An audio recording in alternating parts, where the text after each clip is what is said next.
നമസ്കാരം കൂട്ടുകാരെ. Top singer കാണുന്നവർക്ക് ഇപ്പോൾ വലിയൊരു വിഷമമുണ്ട്. നമ്മുടെ MG ശ്രീകുമാർ സാറ് എവിടെ പോയി എന്നുള്ള ചോദ്യമാണ് മിക്കവാറും ഉന്നയിക്കുന്നത്. അദ്ദേഹം ഇല്ലാതെ ആ ജഡ്ജിംഗ് പാനൽ പഴയ പോലെ ആകുന്നില്ല എന്ന് പറയുന്നവരാണ് നമ്മളിൽ ഭൂരിഭാഗവും. പക്ഷെ അദ്ദേഹം വെറുതെ പോയതല്ല എന്നുള്ള കാര്യം ഇപ്പോൾ ഏകദേശം ഉറപ്പായിട്ടുണ്ട്.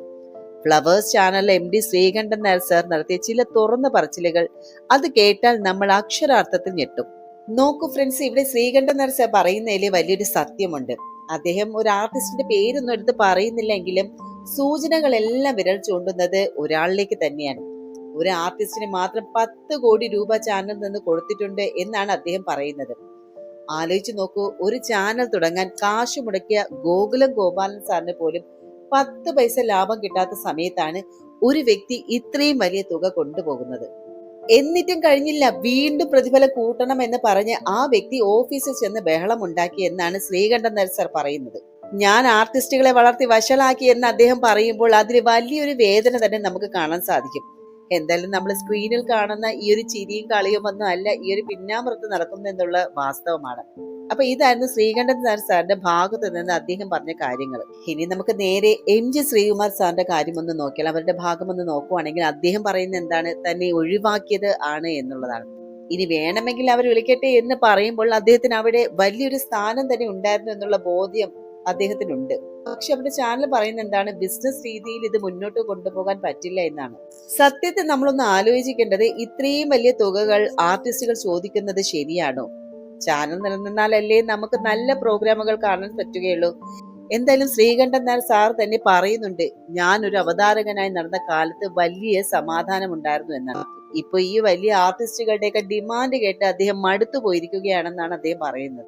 വീഡിയോയുടെ താഴെ വരുന്ന കമന്റുകൾ കണ്ടാൽ അറിയാം ആളുകൾ 2 തട്ടിലാണ് എന്നുള്ളത്. ചിലർ പറയുന്നത് എന്താണ്, MG സാർ ഇല്ലാത്ത ഈ ഒരു ഷോ കാണില്ല എന്നാണ്. എന്നാൽ മറ്റു ചിലരാണെങ്കിൽ പറയുന്നത് എന്താണ്, ചാനലിന്റെ നിലപാട് ശരിയാണ് എന്നുള്ളതാണ്. 10 കോടി രൂപ എന്നത് ചെറിയ തുകയൊന്നും അല്ലല്ലോ. ഒരു വലിയ സിനിമയുടെ ബഡ്ജറ്റ് തന്നെ ഉണ്ടല്ലോ ആ പൈസക്ക്. ഇതിനിടയിൽ മറ്റൊരു കാര്യം കൂടി അദ്ദേഹം ഓർമ്മിപ്പിക്കുന്നുണ്ട്. അതായത് കേരളത്തിലെ ആർട്ടിസ്റ്റുകൾ പ്രതിഫലം കുറയ്ക്കാൻ തയ്യാറല്ല എന്നത് വലിയൊരു പ്രശ്നം തന്നെയാണ്. തമിഴിലും തെലുങ്കിലും ഒക്കെ വലിയ താരങ്ങൾ പോലും ഇൻഡസ്ട്രിക്ക് വേണ്ടിയിട്ട് വിട്ടുവീഴ്ചകൾ ചെയ്യാറുണ്ട്. പക്ഷെ ഇവിടെ അങ്ങനെയല്ല എന്നാണ് ചാനൽ ബോസ് പരാതിപ്പെടുന്നത്. സുഹൃത്തുക്കളെ, നമ്മൾ ഇവിടെ ഒരു ശരിയും തെറ്റും നോക്കുമ്പോൾ, അല്ലെങ്കിൽ ആരാണ് ശരി ആരാണ് തെറ്റ് എന്നൊക്കെ നമ്മൾ നോക്കുമ്പോൾ ഒരു കാര്യം നമ്മൾ മനസ്സിലാക്കണം. ഇത് വെറും ഒരു ഈഗോ പ്രശ്നം മാത്രമല്ല, മറിച്ച് കലയും കച്ചവടവും തമ്മിലുള്ള ഒരു വലിയ പോരാട്ടം തന്നെയാണ്. ഒരു വശത്ത് ചാനൽ, അതായത് ഫ്ലവേഴ്സ് TV അല്ലെങ്കിൽ ശ്രീകണ്ഠൻ നായർ സാർ ഒരു ബിസിനസ് മാൻ ആണ്.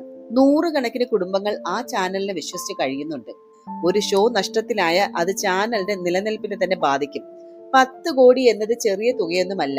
ഒരു സ്ഥാപനം എന്ന നിലയിൽ ലാഭമില്ലാതെ മുന്നോട്ട് പോകാൻ ആർക്കും കഴിയില്ല. അതുകൊണ്ട് തന്നെ പ്രതിഫലം കുറയ്ക്കാൻ ആവശ്യപ്പെടുന്നത് അവരുടെ ഭാഗത്തു നിന്നുള്ള ന്യായമാണ്. മറുവശത്ത് കലാകാരൻ എന്ന നിലയിൽ MG ശ്രീകുമാർ, അദ്ദേഹം ഒരു പ്രശസ്തനായിട്ടുള്ള ഒരു ഗായകനാണ്. മലയാളിക്ക് വെറും ഒരു ജഡ്ജ് മാത്രമല്ല, ആ ഒരു ഷോയുടെ ആത്മാവ് തന്നെയായിരുന്നു അദ്ദേഹം. അദ്ദേഹത്തിന്റെ ബ്രാൻഡ് വാല്യൂ കൊണ്ട് മാത്രമാണ് പലരും ആ ഷോ കാണുന്നത് തന്നെ. തനിക്ക് അർഹതപ്പെട്ട ആ ഒരു പ്രതിഫലം ചോദിക്കുന്നതും അദ്ദേഹത്തിന്റെ അവകാശമാണ്.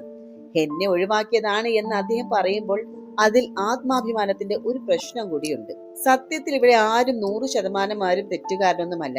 ഒരു കലാകാരൻ തന്റെ ഡിമാൻഡുകളിൽ അല്പം വിട്ടുവീഴ്ച ചെയ്തിരുന്നുവെങ്കിൽ ഒരുപക്ഷെ ആ ഷോ ഇന്നും പഴയതുപോലെ പോകുമായിരുന്നു.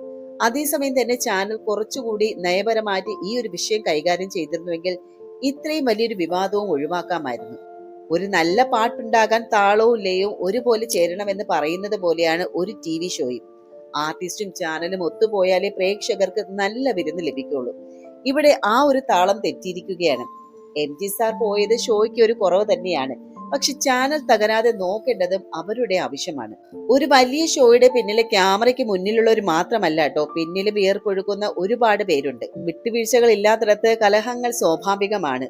എന്തായാലും സ്നേഹവും ബഹുമാനവും എല്ലാം പണത്തേക്കാൾ മുകളിൽ നിൽക്കുമ്പോഴാണ് നല്ല കലകൾ ജനിക്കുന്നത്.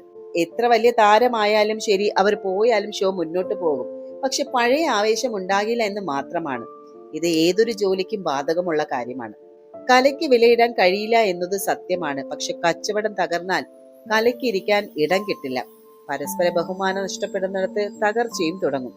പലപ്പോഴും ജയിക്കാൻ വേണ്ടിയിട്ട് അല്പം പുറകോട്ട് മാറുന്നത് തോൽവിയൊന്നുമല്ല. ഇവിടെ 2 ഭാഗത്തും ആ ഒരു വിട്ടുവീഴ്ച ഇല്ലാതെ പോയി.